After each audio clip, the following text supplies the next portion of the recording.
This is the maze design. People love to swing in the hay barn. We've got a giant pumpkin too. You're about 30 miles an hour. Oh, wow. When you're going down the slide. It's 1955. This was cutting edge dairy parlor. There is a little potty in there. My brother and a longtime worker, they got killed in the accidents. That's where my great-grandfather built that, and his name is on the side. She had more like 5,000 books. These magnolias are over 100 years old.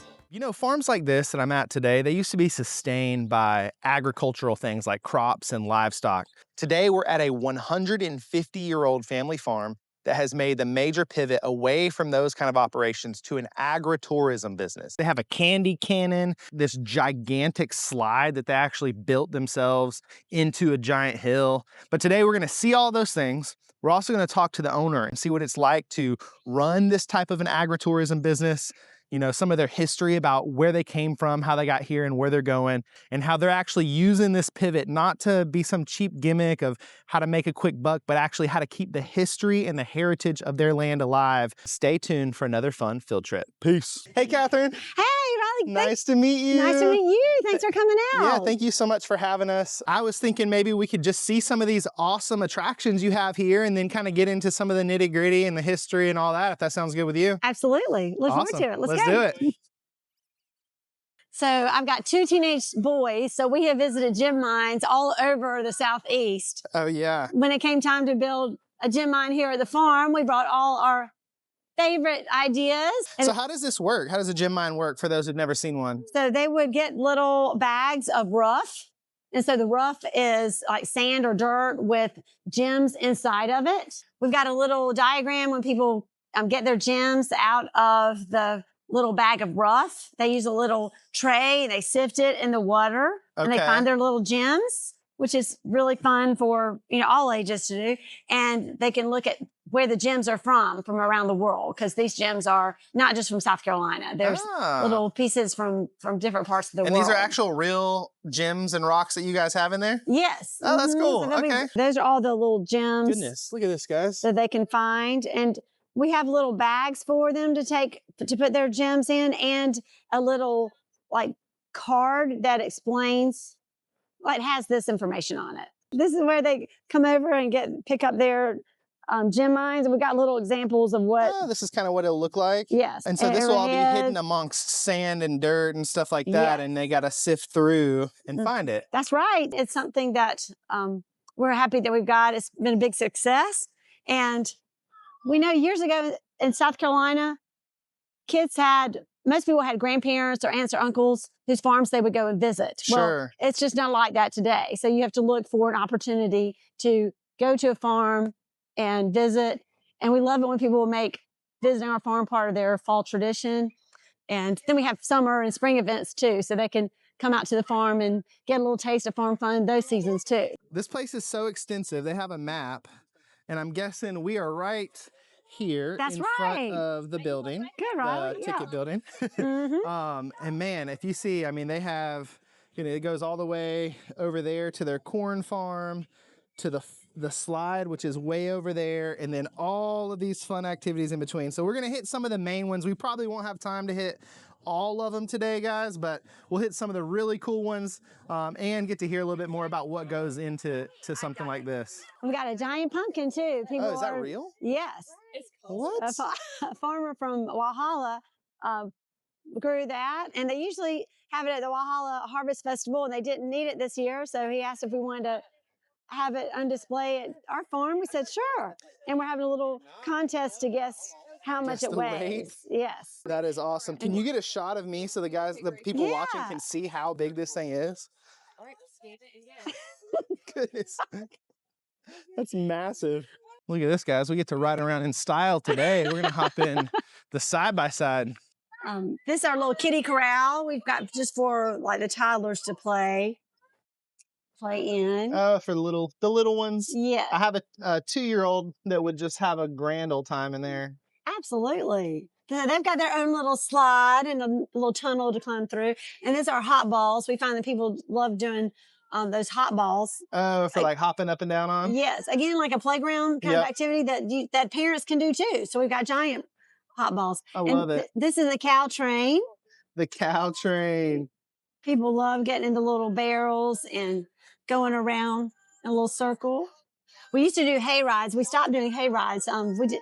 John Deere was is a partner. That we're always a partner with John Deere. Okay. But before COVID, they would supply us with the tractors that we would use for the hay rides. Okay, I see. So during COVID, they had of course, we didn't want people being too close together during COVID. But also they stopped having the really big tractors in the dealerships in this area. So they have smaller tractors. So and it couldn't pull the big they couldn't pull the big hay rides. I see, dang. So we don't have enough of our own tractors to do the hay rides. So we stopped doing the hay rides. And some areas of the country have had some hay ride accidents that our insurance company they're not too fond of that. I hear you. That's hilarious. So those are the little boxes with corn in them. Instead of sand, they have boxes with corn in them. Okay. And of course, like we did growing up, playing in a hay barn. So people love to swing in a hay barn and climb on the hay bales. Oh, that's cool. It's like a little Ninja Warrior obstacle course in a hay barn, farm style. That's right, exactly. And our little arcade with basketball and football. And this is where we had the pig races. So hopefully you'll get a little shot of that later on today. Absolutely. I will come over here and get some shots of that for sure. We love seeing our talented pigs. Look at them. And this is our zip line. We know all the kids love doing a zip line. So this is a one that's just perfectly off the ground, but and safe, that you don't have to use the, get all a harness and all that stuff. Correct. I see. Oh, that's cool. Here are our jumping pillows. Are those just full of air? Yes. Yeah. So they're buried about 2 feet underground. And then we turn on the motor and it inflates them. So they're just 2 or 3 feet off the ground. How do you think about, how do you come up with all these ideas for attractions? That's a great question. So some things we think about what we just enjoy doing, what we love to do. My boys love dodgeball. So we added a dodgeball court. Okay. Which is something unusual. And then we go to conferences in the off season. They'll have vendors with different items that you would use in your attractions. And then people share their best ideas. That's things they've added to their farm. So then we want to bring them back to our farm. Get some inspiration from those things. Exactly. About 5 years ago, we had the Maize Conference was in Atlanta, and we had all our farm friends from across the country, 500 or so, visited our farm. And some of the farms that are really successful, they would tell us, okay, y'all got it going on. This looks great, but y'all are missing a giant slide. So we got to work on plans to build a giant slide. And we knew some other farms that did paintball that were really successful. My boys are into airsoft. Sure. So we know that airsoft is an expensive sport to just go and get into. So you have to buy your gun, you have to buy your outfit. So I wanted to do paintball so that we can have families and come out and get a little taste of doing, airsoft, but without having to make the big investment. This field is 100 acres. Oh, wow. And this part of the original farm that my great-grandfather bought back in 1869. And we have always had this field planted with, different crops from corn, soybeans, wheat, barley, oats. And it's been a hay field for a long time since we've been doing this. And so to get the slope that we needed for the slide, we pulled back, had heavy equipment, grading equipment come in. We pulled back the topsoil off of the whole hill and we graded it. We pushed it all over to the side to make the correct angle that you would need for building the slide. And then put the topsoil back on the other part of the hill so that we could, plant crops there again. So that was really important. And of course, we wanted to get crops back in place as soon as possible because of erosion. You don't want erosion to, mess up your farm. So this is the longest slide in South Carolina. It's 250 feet long. Clemson University Physics Department, they did a little test and they determined that you're going about 30 miles an hour. Oh, wow. When you're going down the slide. Have you done it? Oh, yeah. And I scream every time. Do you? That's hilarious. I say, I'm not going to scream this time, and then I scream. So, and I'm guessing we're heading over now to what looks like the corn maze? Yes. Oh, man. This is our corn maze. It's about 7 acres. So I'll tell you, we did have a 10-acre maze, and this year we changed the irrigation. I'll explain to you about the irrigation system, how important that is for the field. About 12 years ago, we had planted the corn, and we had 10-acre mini maze. There was a drought, and the corn grew about 3 feet. And that was it. So it was very easy to navigate your way through that maze that year. So we decided we needed to have irrigation. So we researched all the different ways to do irrigation for 10 acres. And we found that subsurface irrigation would be the most efficient. Okay. Is that like a drip line? Yes. Okay. It is 18 inches underground. There's a drip line. Got it. So it's about every 2 feet we have the drip line. So like, for people watching, who've never dealt with something like this or talked to someone who owns or runs something like this, what are some things you can tell us that are like, kind of surprising for someone who might be watching about, what it takes to run this kind of an operation, maybe what it costs to install like an irrigation system, or just things that someone might not think of when they see an agritourism business? There are a lot more details involved than people can imagine. Sure. And it is very expensive to operate, not just during the season, but year round. We're prepping for each of the events that we have. We're having to maintain the field. We have other operations going on as far as, making sure that the land is cared for, that we've got crops growing on it, like that hay, and getting things ready for the corn. Also the flowers. So we have a, planting process that we have for our flower season. So that starts back in the beginning of the summer. Okay. And we also do a sunflower festival in the summer. So we're planting the sunflowers back in April. So as soon as it starts warming up in the spring, we are getting those sunflowers in the ground. So this isn't just busy during your fall season. It is a whole operation all year round. Yes. So what would you say, with a farm this size and doing this kind of operation, what would you say are like some of the best things and most rewarding things about running Denver Downs, and then some of the hardest and most challenging things? That's a really great question. So I think the best thing is when people are having fun out here. Okay. You can tell that we're bringing a lot of joy to a lot of families. A lot of people are looking for this in their lives. They're looking for an escape from their everyday routine, from everyday pressures, and that they can come out here and really, we've got it all set up for them to have fun together and just enjoy their day. And when they say we've got great staff, that's just a joy too, because we know God has put us here for a reason, and God has put us here and God puts the right people together to make a team to work here each fall. So it really gives us a lot of satisfaction when folks are having fun and all of our team is working together, and it's just in a great flow. I love that. So the hardest part are the details that when things just get a little bit trying. So, if we have, someone that gets hurt, you have to manage that. But it's most of the time it's, an injury is, someone, falls down and, scrapes their knee or something like that and has a Band-Aid. But, you always are concerned about the customers being safe.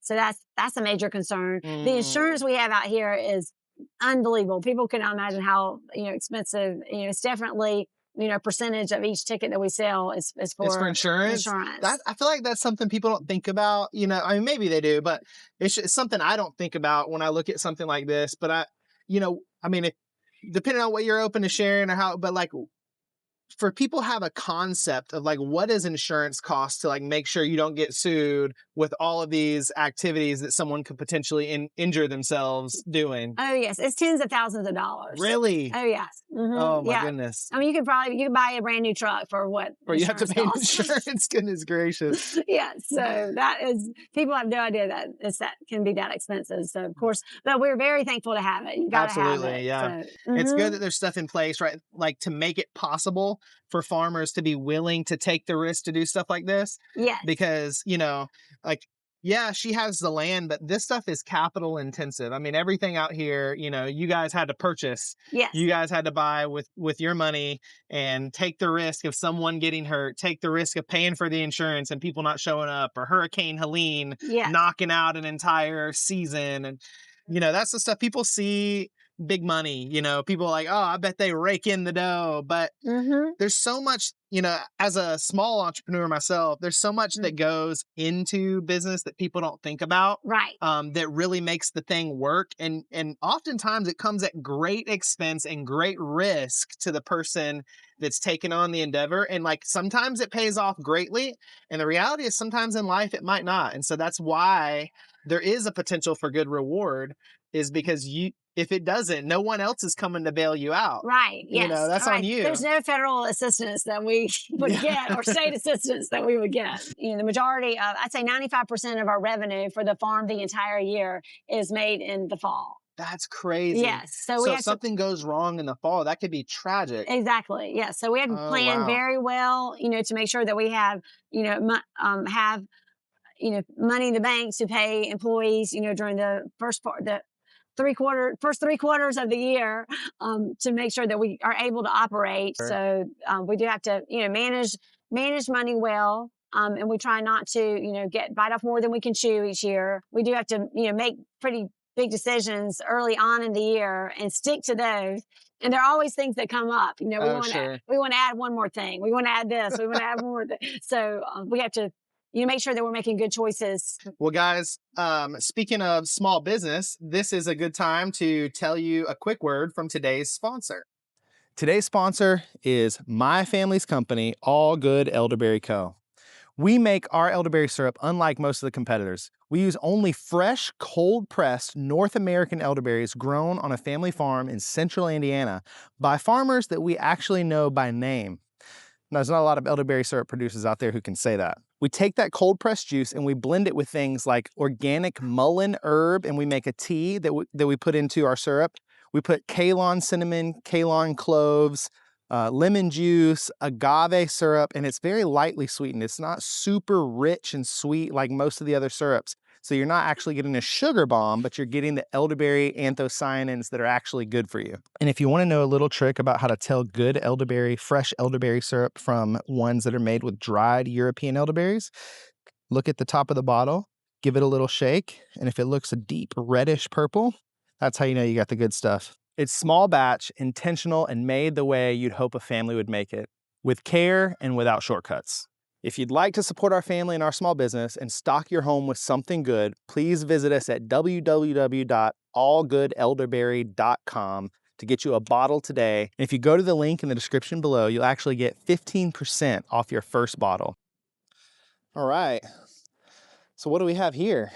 This is the maize design. Oh, wow. So the 7 acres of corn is planted in July. And when it's about 6 inches tall, we know the design, and the company that we use is out of Utah, the organization we belong to with the other corn mazes. They come out and they mark off the entire field with little flags. Oh, no way. And they'll take a backpack sprayer and they'll look at their little section of the map and they'll say, this section looks like this. And they'll walk through with their backpack sprayer and they'll kill off the corn where the path is going to be. This year, our theme is Lainey Wilson. Lainey Wilson. Her people came to our people. She was releasing an album in August, and she knew that there are a lot of corn mazes out there, and that a lot of corn mazes would be interested in having her as their design. So she gave permission for all the farms that were involved. 30 of us across the country are doing the Lainey Wilson theme this year. That's cool. It's a good little marketing scheme for her. Exactly. Yeah. That's really neat. Great co-marketing. Do you want to go in? Yeah. Okay. Yeah, absolutely. So this time, the maze starts off, you know, with the paths looking really great. And then as it goes on, then they get kind of beat up a little bit by people. That's exactly it. That makes sense. So this is interesting. People always say, are you haunted? So, okay. About in 2013, we had two guys that were basically a haunt vendor. So they came to us and they asked if we would be interested in partnering them with them and did a haunt. And they did a great job. It was excellent. It was one of the best haunts you could imagine. They were so creative and great animatronics. And we had a haunted hayride that was or a haunted bus ride. Oh, from a marketing standpoint, for me as a corn maze owner, it was a little bit challenging with having to promote family friendly, and then also haunted. Oh, I see. So Okay. that was always a challenge, because so then you would still have people that would come to the corn maze and the fall festival side, and they would say, "Oh, well, we don't want to be scared." Well, it was completely separate than the corn maze event, but this is one of the that's trivia questions. Which questions. of Lainey Wilson's songs became her breakout radio hit in 2020? A, Things a Man Ought to Know. B, Heart Like a Truck. C, Watermelon Moonshine. And D, Wildflowers and Wild Horses. All right, guys, watching, do y'all know the answer? I'll tell you what, if anybody watching the video knows the answer to this and puts the right answer down in the video below, I will give you an additional 5% off coupon for All Good Elderberry. So see if you can get it figured out. So this is our big operation over here with our pumpkins and our flowers. Okay. And in the evening, it's all lit up. We've got the little pumpkin lights trail. So we find that people are looking for stuff to do later in the day, in the evening. And so we decided to let's make our pumpkin patch even more fun. Let's put some, instead of Christmas lights, let's do pumpkin lights. So what time do y'all usually close in the evening? On Fridays and Saturdays. Hey, Jennifer. And Fridays and Saturdays, we close at 10 o'clock at night. Oh, wow. Okay. Yes. And the Sundays, we close at 6 because everybody's going to get back to work, you know, on Monday. That makes sense. This is fun. This is a little Cinderella carriage. And the Cinderella carriage, it was funny. I found it on Marketplace from Tennessee. That thing? Yes. What? And it was from a city park that they were, I guess, redoing a city park, and they were taking it to the scrapyard, and someone saved it in the scrapyard from being demolished. That is amazing. Yes. And what a good repurpose for it. Thank you. Yeah. It's funny because we had a lot going on that week. We were getting these flagpoles in to put up these lights for the pumpkin patch, and I didn't have a vehicle that I could send up to pick it up in Tennessee. So I had to get one of these, car transport companies to go and pick it up. And the funny part was I didn't know if the car transport company was going to get there and it was the size of a lawnmower or if it was really, like. So you didn't know the actual size of it. They were telling me what the size was, but you know how that goes on Facebook. Exactly. Yeah, that's funny. And this is our little pumpkin barn. We love our little pumpkin barn. This is probably cool. The most photographed thing we have here. You always have to have the Pinterest spot for people when they come to something like this. That is it, Riley. It's amazing the people, how many pictures people take. That's great. I love it. A lot of people love getting the silos in the background. Oh, yeah. So you can see some of the farm history. And that across over there, that's your guys' land as well. Okay, very cool. That is. So all of this is the original 200 acres that our great-grandfather bought in 1869. 1869. Yes. Goodness. Okay. And then we had a dairy farm for 50 years. I'll tell you about that. Our dad came back from World War II and he bought dairy cows. He was a school teacher and he bought dairy cows. And so built up to be one of the biggest dairies in the state. Oh, no way. Okay. And so that's why we still have a lot of the dairy stuff across the street. So we're working on the future of what that's going to be. So that's exciting. Awesome. So y'all are actually planning to do something with the more historic side over there. Yes. Awesome. Mm-hmm. Well, I'm excited to hear about some of the history of, where this family farm came from, how you got here to this agritourism business, and then where you guys might be going. So maybe you want to head over there and talk some more about that? Sure. Okay.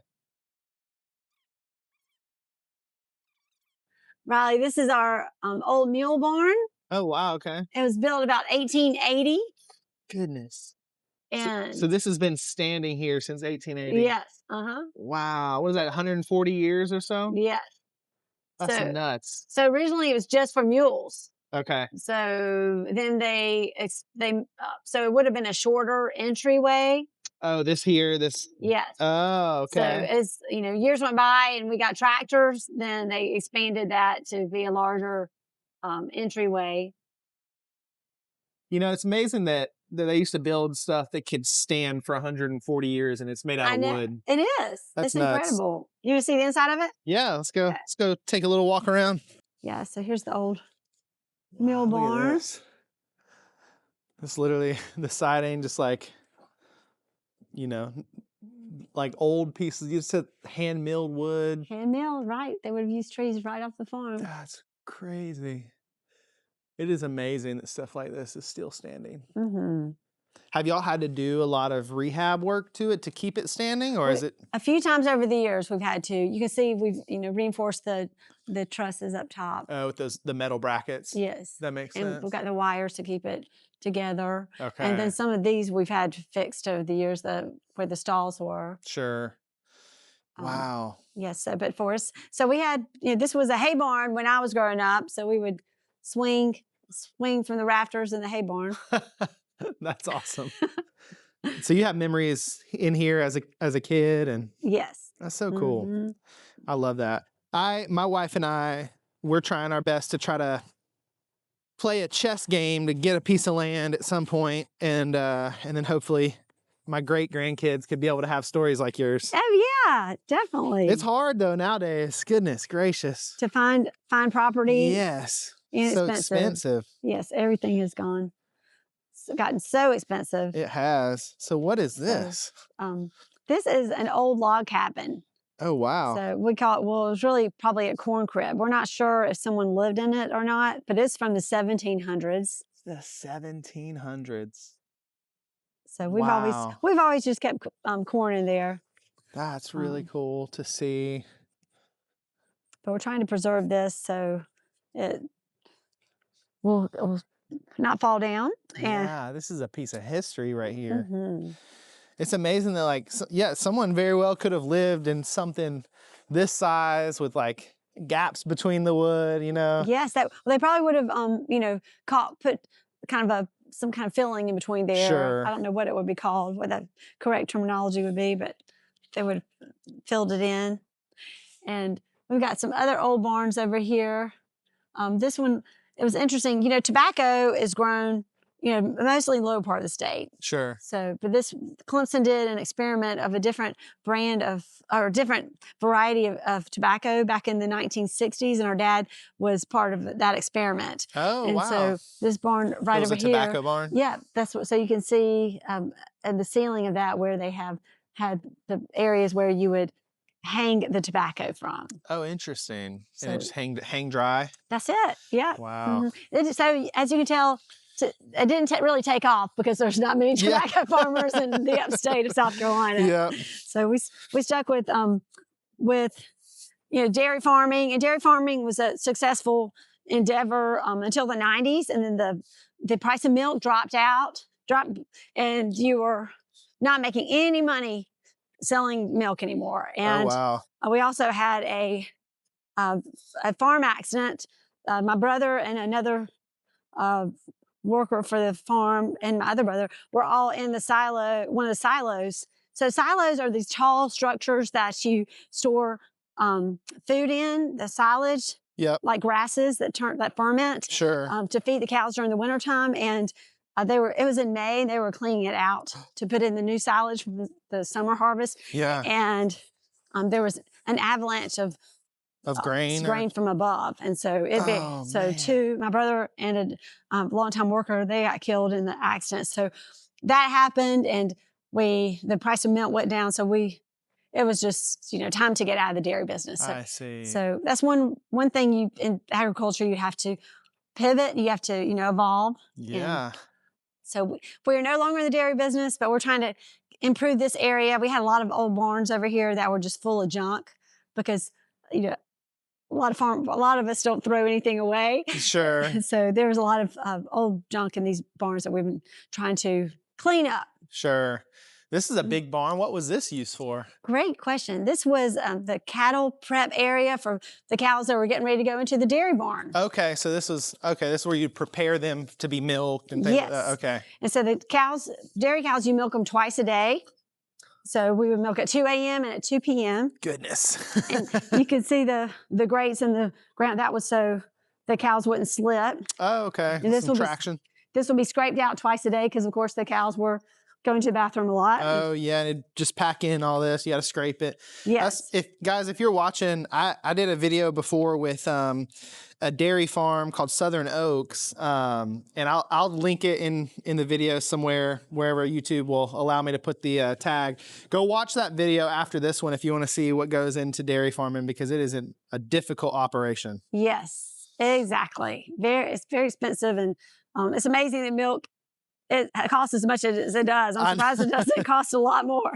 It should cost a lot more with the amount of work that goes into it. Goodness. So this is in the 1950s, 1955. This was cutting edge dairy parlor. Yes. Our dairy parlor was designed by Clemson back then, and the cows would walk up the steps and come. Okay, on both sides? On both sides. They would walk up. Oh, look at this. And they would walk into the dairy parlor, and they would have little feed troughs so their front would face, and they would eat while the dairy person would come up, and they would spray off the udders and then clean them, and then put the milking machine on there, and then fill up with the milk, and then it would go into the tanks in the tank room.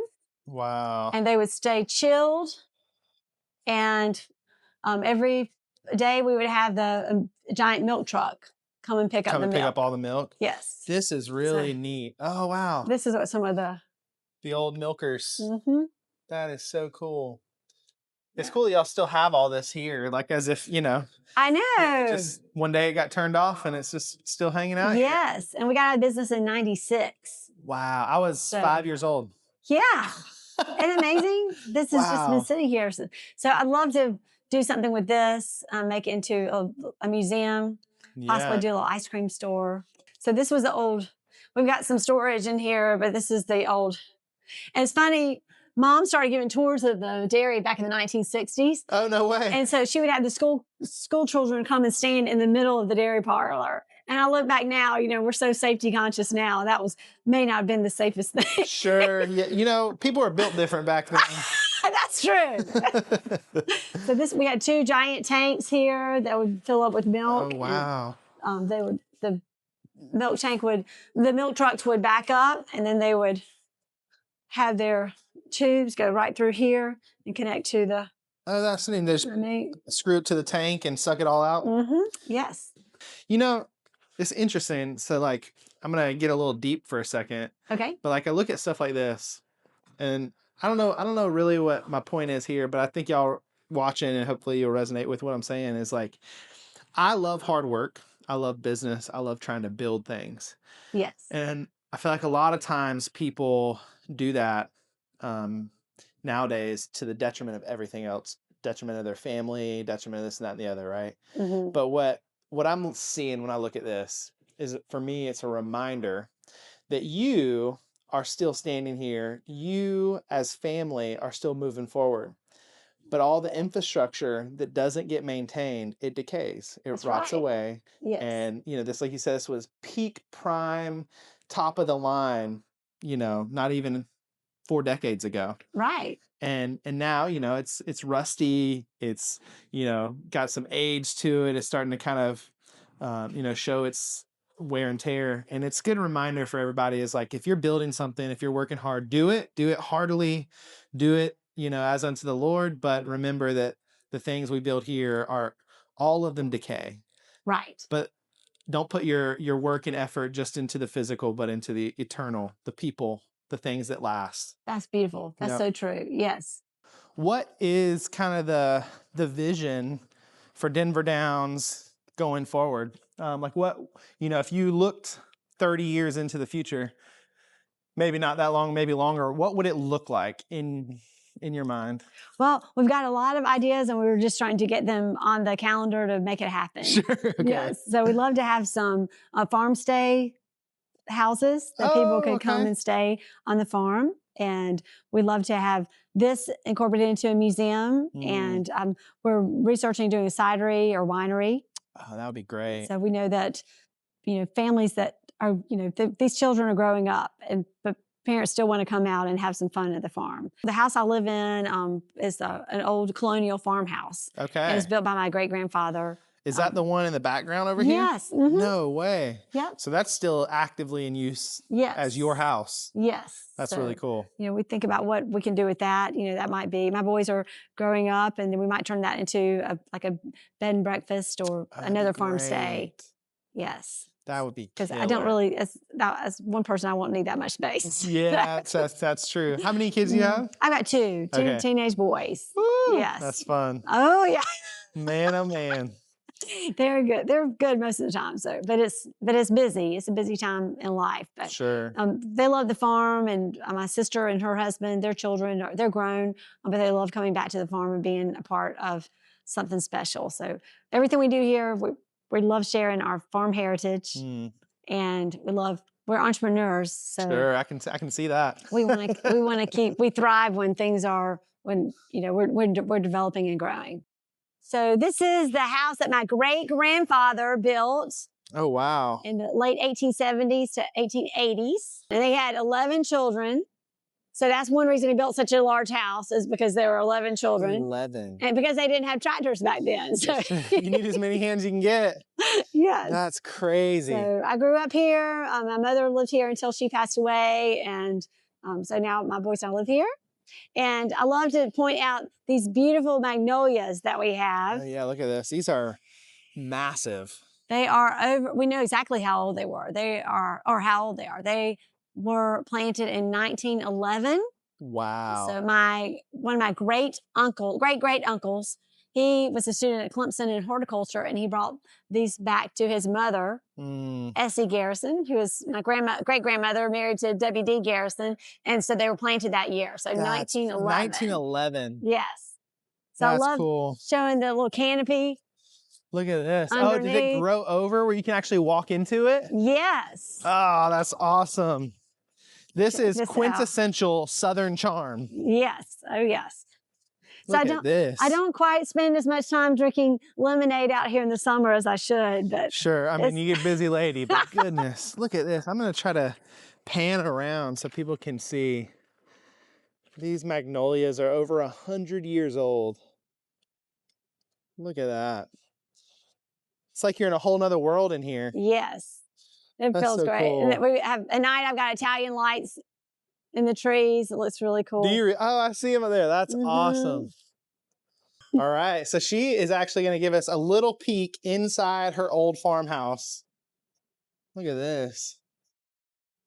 So this is the old farmhouse that was built. Man, and this was built by your grandfather? Great-grandfather. Great-grandfather. Yes. So he returned from the Civil War, and he had $1 in his pocket, so he went to work for a local cotton mill, and back then a lot of the cotton mills had their own farms. So he was a farm manager for several years, and he saved up money, and he bought his own farm. This is one of the oldest pieces in the house, is a hall tree. Oh, this is called a hall tree. Yes. Okay, I didn't know what you were talking about when you first said that. That's interesting. A hall tree. So you would hang your coats here when people How old is this piece? Oh gosh, at least 150 years old. Oh my goodness, it's in killer condition to be that old. On the back is there's a magic marker. It was written, delivered to W.D. Garrison, route to Anderson. Wow. So that would get there. So this is our old dining room, in which my parents, since Dad was in politics for many years, they entertained quite a lot. Okay. So we still use this for, you know, different holidays. That's so cool. Just the traditional. I love that chandelier too. Is that an original or? Yes. So, well, original when we added electricity. Sure. Oh, so yeah. electricity was added probably in the early 1900s. I see. Yes. Okay. And what is this? Is this a wheelchair? That is a wheelchair. That was actually my great-grandfather, W.D., who built the house. That was his wheelchair. It's interesting that there is a little potty in there. Oh, my goodness. Isn't that fun? You know, why don't they have any wheelchairs like that anymore? They probably do. They probably do. But that is fascinating. My dad, who died 10 years ago at 91, he remembers seeing his grandfather in this chair on the front porch. So this, of course, we got a lot of pictures of historic Pendleton. That's the Farmers Society Hall, which is interesting fact. We've always been members of the Farmers Society, and our great-grandfather, W.D., he was part of the Farmers Society when Thomas Green Clemson donated his land to the state. No way. And it was an official ceremony at a Farmer Society meeting and in Farmer Society Hall in Pendleton. And this is, our dad was in the state Senate for years and years. And this was, they redid this, they redecorated the Senate floor. And so this was his desk. This is his actual Senate desk? Yes. And these are the legislative manuals, which are like little yearbooks for the South Carolina legislature. For things that would take place in legislature for those years? Yes. So they would be like a little picture and biography. Oh, that's neat. Yes, of each of the legislators. And so it's interesting. I'm friends with, let's see. So a current legislator gave me the current little legislative manuals. And I think they're stopping like last year. So, or they stopped last year. So I've got quite a collection of those. That's awesome. And one year, Mom was Mother of the Year at Clemson. So I've got a picture of her. And this was with field where the corn maze. Oh, no way. So this is your field on here on Southern Bell, a Bell South company. Yes. So this predates you for sure. Yeah. Years ago in South Carolina, they would have, everywhere they had phone books. So that's how you would find people's phone numbers. So in all of the South Carolina phone books for Southern Bell, this picture of our field was on the cover. That's amazing. What were they growing there? Is that corn? Yeah, so corn and probably soybeans. Just intermixed? Yes, so it was called strip row crop, I think. Strip row cropping? I think that's what it was called, yes. Okay. And so it helped with like erosion. I see. For the field. But yeah, the slide was right here. This is where the slide is. Okay. And there's our little church. Wow. And our church was started here in the house. In the front room, there's a little plaque in there that says, Welcome Baptist Church was established in this house. In this house. That was about 1890. Wow. That it was established. And it's still going on today. There's a little church right there. And this is the Anderson County Courthouse. That's where my great-grandfather built that. And his name is on the side, like it would be right here on the front part. Yeah, this is an old Anderson County map. So I wonder, I'm curious, considering that you have a connection to all this history, like how does that feel to think back and just like be able to see some of the things like your father, your grandfather, your great grandfather contributed to in like the city and state that you live? It makes me really proud. That's cool. Yes, and it's great heritage, and it shows me that we got a lot to live up to. Oh yeah, that's true. That's very true. So now here we are, our generation, leaving our impact on the community, and we're trying to do the best that we can with what you've been given. Yeah, I love that. I come from a bit of a broken family, and so my goal in life, and like part of the reason doing this video, trying to build businesses and all this, is I'm trying to be that for my great-grandchildren and great-great-grandchildren. Awesome. That they can look back and have something to look at and be like, oh wow, my great-grandfather and my grandfather and my dad and so did this with their life, and my mom, my great-grandma, so on and so forth. And just feel connected to something that runs deeper than just their life, Right. And then they can take it and run with it in whatever direction they're called to go. And so I love that. I love being able to talk to someone who has that experience. So this is the library. So a lot of people drive by the house and they like to wonder what it looks like in here. But my mother was a writer and a big book enthusiast. So when she passed away 5 years ago, we thought she had probably 3,000 books. She had more like 5,000 books. There were books in every room in the house, just stacked up everywhere. So we've gone through a lot. This is a picture of our great-grandfather. Great-great-grandfather. Actually, this is WD's father, Charles Barksdale Garrison. Wow. So that's really cool. So you can see that's like pre-Civil War. Yeah. Picture. That's one of those flashes that was like a little explosion would go off. Huh? Right. Yeah. Oh yeah. He didn't look very happy about it, so I don't know. Well, it's funny because I looked into that. I can't remember when it was, but I was trying to understand, why do people always look so angry in these older photos before a certain time?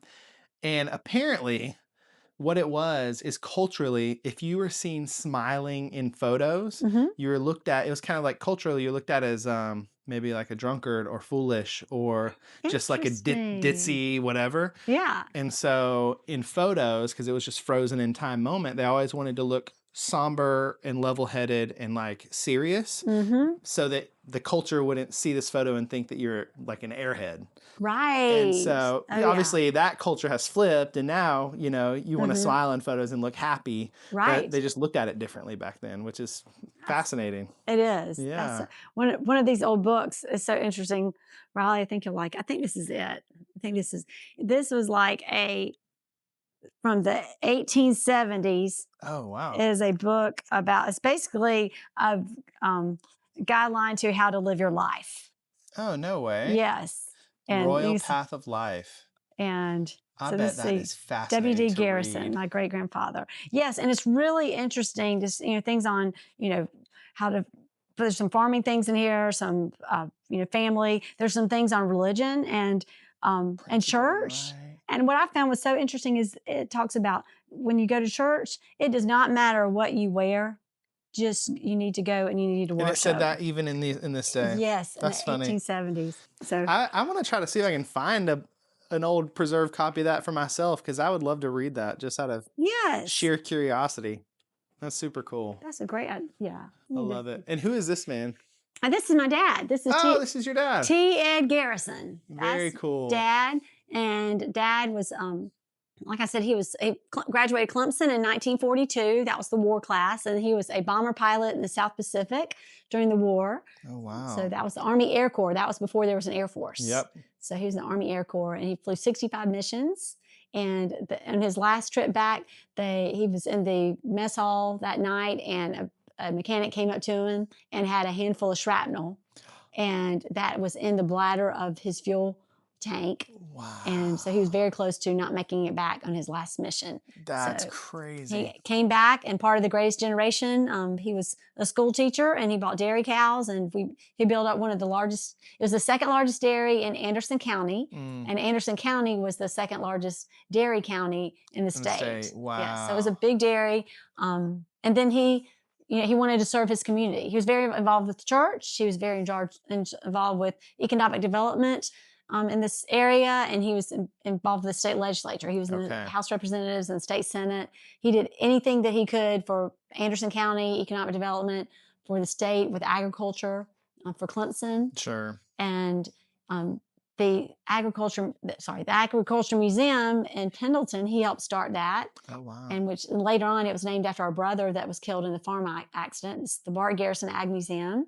What an honor that they named that really for cool. him. And then Dad helped get the arena at Clemson, which a lot of people have probably heard of, the T. Ed Garrison Livestock Arena. Yeah, that's Dad. Oh, no way. So Dad helped get that built. He would go to conferences all over the country and observed that there were these big arenas that were affiliated with agriculture that brought a lot of great economic development to areas. So he and a task force worked towards getting that for the state. Wow. And then there was a big debate about bringing it to the upstate or the low country. And he got it to the upstate. Got it to the upstate, and then they named it after him. What a man. That's amazing. Yeah, Dad was a great person. So a curiosity, so he did a ton. You're over here taking the vision, what's left of this farm and running with it.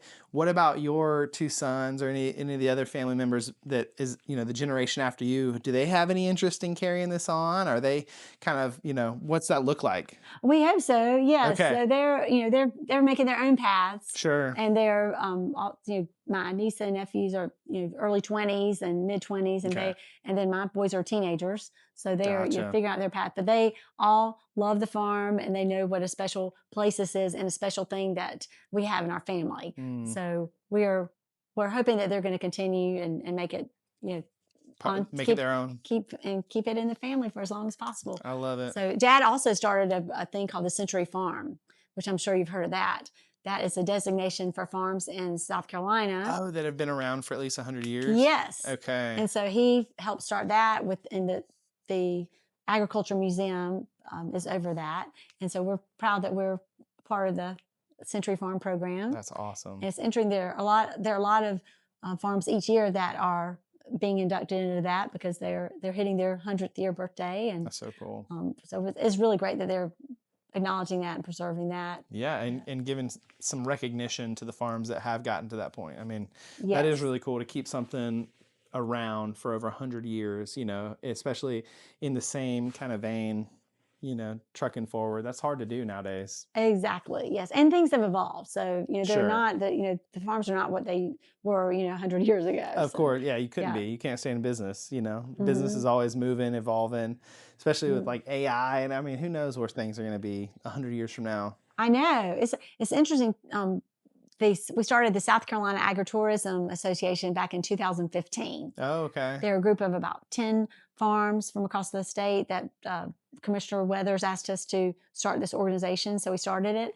So with 10 farms, now there are over 300 farms in the South Carolina AgriTourism Association. Wow. And you'll have the new that agritourism passport that you have, where you can go around and get stamped, and that's really cool. That's a great program. So yeah, people can get those, and hopefully, a lot of families will take those to the different farms and get them stamped and see the different farms. And, I love it. Yeah. Awesome, guys. This has been really cool to get to see Denver Downs, all the cool attractions they have to offer, what they're doing today, and then actually take a peek into history with where the farm used to be, some of the family history behind the Garrisons, and even inside the Old Farmhouse. So it's been super, super cool to see. Catherine has been super generous. And so now, Catherine, this is your moment to shout out, let everybody know like how they can find Denver Downs, and if they wanted to come out here and take a tour themselves, what do they got to do? Yes, well, we hope everyone will come and visit us at Denver Downs. They can find out all about our events on our website. It's denverdownsfarm.com. And we have a newsletter that you can get on our newsletter list, and you can keep up to date with what's going on. So we've got events in the spring, the summer, and the fall. So come out and be a part of Denver Downs. Absolutely. Well, thank you so much, Catherine. Guys, I will include all the links to everything she mentioned down in the description below. So go check them out. Check out Denver Downs. If you're ever in the Anderson area of South Carolina, make sure to come give the farm a visit, whether it's in the summer, the spring, the fall. Look up and see what the events they have going on, and definitely check them out. And if you see Catherine walking around, tell her Riley sent you, just for fun. And then don't forget, if you like the video, hit the like button, the subscribe, and the notification bell, and all that fun jazz, just for the algorithm, so that you can see more of this content. So anyway, thank you so much for another fun field trip, and we'll see you in the next video.